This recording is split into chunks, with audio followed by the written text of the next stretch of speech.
Përshëndetje miq, ju flasim nga emisioni Sahati 13. Unë dhe Dario do t'ju shoqërojmë në një cikël emisionesh në të cilën do trajtojmë tema të ndryshme politike, sociale, kulturore, të cilat janë problemet kryesore në shoqërinë tonë shqiptare. Ne kemi një respekt për gjuhën shqipe, por menduam ta bënim Sahati 13 edhe nga që jetojmë një rrupallhane të madhe, prandaj vendosim një barbarizëm turkisht. E identifikuam në këtë mënyrë emisionin për të qenë më afër problemeve dhe për të identifikuar atë problemin kryesor që ka gjuha jon. Do trajtojmë ca të vërteta që të tjerë nuk e thonë dot. Nuk i thonë në media. Nuk i thonë në mënyrën e duhur, se dakord në mënyrën e duhur, po. Kështu që tema e parë për sot kemi menduar që të flasim pak për gjuhën shqipe në antikitet. Ilirin me aq sa e njohim. Ky emision do jetë në vetëm gjuha, do jetë në disa pjesë, do ndajmë në disa pjesë. Po, kemi menduar që për gjuhën shqipe të flasim në disa pjesë sepse ka vend për të folur. Edhe mendimin tuaj ne mund të trajtojmë edhe gjëra që ndoshta na dalin jashtë fokusit. Madje na shkruani dhe mund na shkruani në komentet të kësaj video për të sugjeruar tema të caktuara që mund të diskutojmë, apo edhe rreth temave që diskutojmë, apo edhe problemet tuaja për të identifikuar fjalë apo problemet që lidhen me gjuhën tonë. Kështu që po e nisim si fillim me Darian, sepse është më i angazhuar me këtë sektor. Dhe unë do ta ndihmoj me diskutime të caktuara, duke dhënë edhe mendime për këtë çështje. Dario?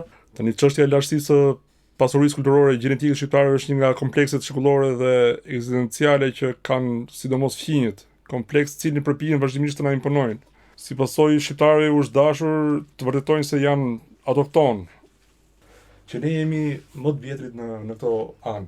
Jo vetëm të vjetër, por nuk kemi qenë barbar me kuptimin e keq fjalës. Kemi qenë dhe ne njerëz kulturuar. Po thua, domethënë ke mendimin që duke pasur parasysh që ne nuk kemi një gjuhë të shkruar të hershme, dhe s'ka prova që ne kemi shkruar diçka. Qartë. Jemi ndier gjithmonë inferior ndaj grekëve ose romakëve, duke cilësuar historinë ose identifikuar historinë me shkrime romake ose shkrime greke. Zakonisht anglosaksonët dhe sidomos këto vendet skandinave, më fjalë, i ndajnë botën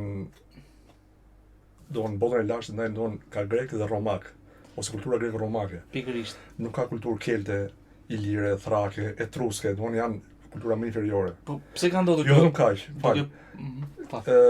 Janë licianët. Lidët. Këta janë frigët. Këto janë popullatat aziz vogël që kanë pas kulturën e vet, gjuhën e vet. Por ne këtë dim kulturën greko-romake sepse kjo ka qenë shkruar, kurse që ka qenë gjuhën të shkruar. Ka qenë gjuhën të fortë të shkruara.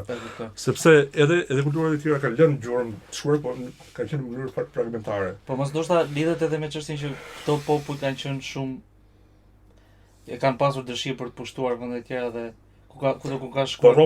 Roma kështu është. E kanë identifikuar veten me shkrimin, duke instaluar edhe aty ku shkonin kulturën e vet, shkrimin e vet, traditat. Pavarësisht se ishin vend që pushtonin. Nga këta dy vetëm romakët e bën këtë gjë. Grekët s'kishin Grekët s'kan pasur. Por të heqësh Aleksandrin e Madh, që vajte deri në Indi, që çoi kulturën e tyre, çoi kulturën e grekëve deri në Indi. Nuk mendoj që kanë pasur grekët një ekspansion kuptimin perandorak, që kanë pasur romakët, e thënë. Por kjo do të thotë që popujt e tjerë kanë qenë më pak kulturuar. Mos harrojmë që sipas Herodotit, Thrakët kanë qenë popullata e tretë më e madhe në botën antike që njihej. E treta. Çdo më thon kjo. Por Thrakët kanë vetëm 4 mbishkrime. Vetëm 4 mbishkrime janë gjetur që njihen deri në Bullgarinë e sotme janë gjetur. Por ama Thrakët kanë qenë papar, popullat shumë jashtëzakonshëm në prodhimin dhe në zjedharinë e Floririt. Gjetur për punimin e Floririt, bërin e gjerdaneve, kurorave, Enve Floriri, kanë qenë të papar. Kanë qenë numër 1, më fjalë. Në trajtimin e Floririt, ëh? Po. Dhe kjo është kulturë. Dhe kjo është kulturë. Po kultura është të bësh kështjella. Zakonisht ilirët i bënin kështjellat në Maja Malesh. Ilirët asnjëherë nuk bënin kështjella në fush. Kështjellat në fush janë bërë kohën e Romës. Se atëherë kur s'kishte më rrezik. E kuptoj. Kurse ilirët normalisht nuk ishte rrezik nga pushtuesi se ilirët i bënin nga frika se ka pas luftën midis fisëve. Fiset, hajdutët, piratët. Pastaj rreziku Romës, Maqedonasit. Po nëse bëjmë një hipotezë kuptimin që pse ka munguar shkrimi në botën tonë antike të ilirëve. Pa shkuar se shumë amencojnë çështjen e Pellasit e Arapo. Çabej donë shkruan diku Çabej që beson me fjalë dhe shpreson, ka shpresuar që diku do gjendet një shkrim dhe në Trevat Ballkanike ku kanë sunduar ilirët. Janë gjetur një 4 shkrime thrake, një nga këto është Dadaleme. Dadaleme, ky Duridanov, ky gjuhëtari bullgar dhe Çabej e përkthejnë me fjalën Daleme. Do të thonë dhe mba mua. Do të Çabej tek shkrimet e veta kur do të nxjerrte etimologjinë e fjalës dale, dal. Kuptimi i parë i fjalës dal është mbaj. Mbam. E kuptoj. Mbaj. Mbaj. Do dhe mba mua me fjalë, ka qenë. Po dhe e ka në kuptimin dhe domethënë për tokën që dhe mba mua, po. Sepse ishte mbëshkrim varri. Epitafik. Gjithashtu ka qenë një grek, ka qenë botanist grek, Dioskuridis. Dioskuridis kur vajti në tokat e dagëve dhe thrakëve, Daki, sa ata dagët dhe thrakët janë një popull, por ka ata ndarjet e tyre. Dhe ai bëri një fjalor botanik. Me emrat e bimëve. Dhe ka ca emra bimësh që janë pothuajse njësojnë me shqipen.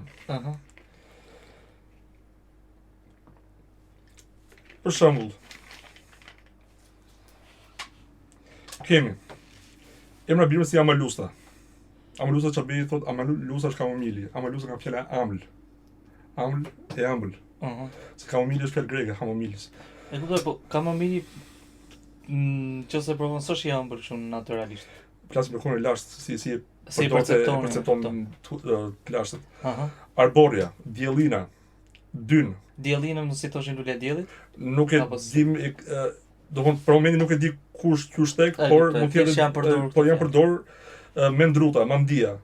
Çan këto mani, mendruta, mani, diezema, riborashta, skjare nga me ça, do të thonë është një bime me gjemb. Bim gjembore. Bim gjembore, dyn, kurpen, asa. Është fjalë bezve për ilex aquifolium, është asha, që themi ne asha. Të cilat këto shpjegojnë me shqipen. Plus pastaj kemi emrat e maleve lumeve etj. Kemi për shembull dikur quhej Dacia maluensis, pastaj u bë Dacia ripensis. Maluensis nga fjala mal, do të thonë ose an bregu, breg. Po kuptoj, anas bregut. Po. Tjera shumë tjera. Një gjë shumë interesante për shembull dronca, kemi dronca për shembull katokfjalësh për shembull Dastidio Amori. Është gjuhë me sapëve. Janë ca fjalë, janë gjetur 500 fjalë në mesapisht, një pjesë e këtyre do të shpjegojmë në shqipen. Për shembull, në Dastidio Amori është fjala e parë është mesapisht, do të thonë ilirisht, se mesapët janë fisë iliri që kanë ardhur biles jo nga Kaonët, kanë ardhur nga Korça, sipas arkeologëve.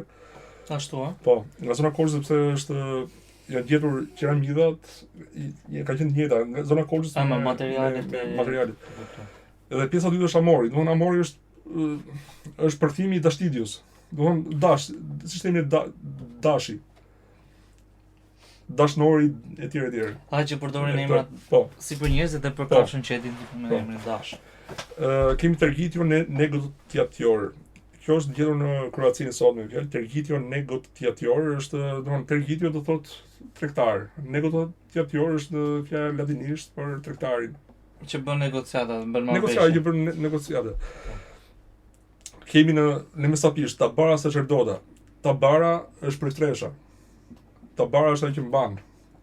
Taja është parashtesë, që ka edhe fjala shqipe, domethënë gjuhë shqipe. Bara është ajo që mbart. Sacerdota prapë është përkthimi i fjalës tabara. Sacerdota, dota domethënë ai që mban atë të shenjtën. Po në italisht i thon sacerdoti, i thon prifëtërinjve. Kemi një tjetër që është xinovastinos, diosnaos. Xinovastinos është fjalë frake fakt. Dhe përkthimi është Zino, kështu sepse është me s fare. Diosnaos është tempulli i Zeusit. Fjala parë është frake. Edhe vjen nga fjala vasta, do thotë tempull, vendbanim, qytet greqisht, asti që themi. Por ka lidhje edhe me shqipen. Ja këtu del fjala shqipe që është vasht. Vasht do në qytet dikur. Për shembull Drim Vasht. Drim Vashti ka qenë drishi sotëm, se mesia deri mesia quhet Drim Vastum. Drim Vastum, po. Do qyteti që është mbi Drim. Mbi Drim, aha. Okej. Po kjo i jep kuptim shumë fjalëve që që arrin të tregojnë dhe të identifikojnë vende të caktuara dhe gjithsesi unë doon ja futur, doon po të futesh tek fjalori Hezikut. Heziku ka qenë një shkrues, gjuhëtar, le të themi se mendimtar shkelli 6 Terson, ka jetuar në Aleksandri. Ka qenë grek dhe ka vendosur aty ka bërë fjalorin e tij dhe një pjesa më e madhe, besoj janë fjalë greke, dhe thot ai një fjalë shqiperote, për shembull si fjala dhaksa, për shembull, që është deti,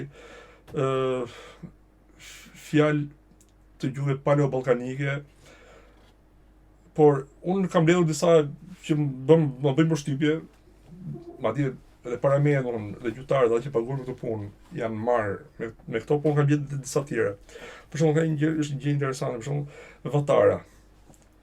Vatara është pirlos, në greqisht është pirlos Athamanes. Domthonë Vatara është vatër sipas atamanëve. Atamanët ka qenë një fisje, ka qenë domthonë jetonte në Pindin e sotëm. Çfarë është mali Pindit sot? Që sot në Greqi. Po, në Greqi. Sot ka popullat vllaj atje, po aty jetonte ky fisi atamanëve. Biles aty ka një 7 fjalë që janë fjala në origjinë atamane dhe të 7 këto janë me, domthonë të shpjegojmë me anë shqipes. Do t'i shohim çik më poshtë. Kemi fjalën varka. Varka doon e dhion para Tarantinis. Doon varka është organi femëror sipas Tarantinëve. Tarantinët janë fisë që kanë qenë koloni greke, por afër mesatëve të Italisë së Jugut. Kemi fjalën Brenton për shembull. Fjala Brenton që është ka preardhjen dhe Brindisi i Italisë. Këtu thotë Brenton e lafi. Aku kemi qytetin Brendesion, si dhe emri i bimës në daki është Brandusha, që do thotë lulja e drerit.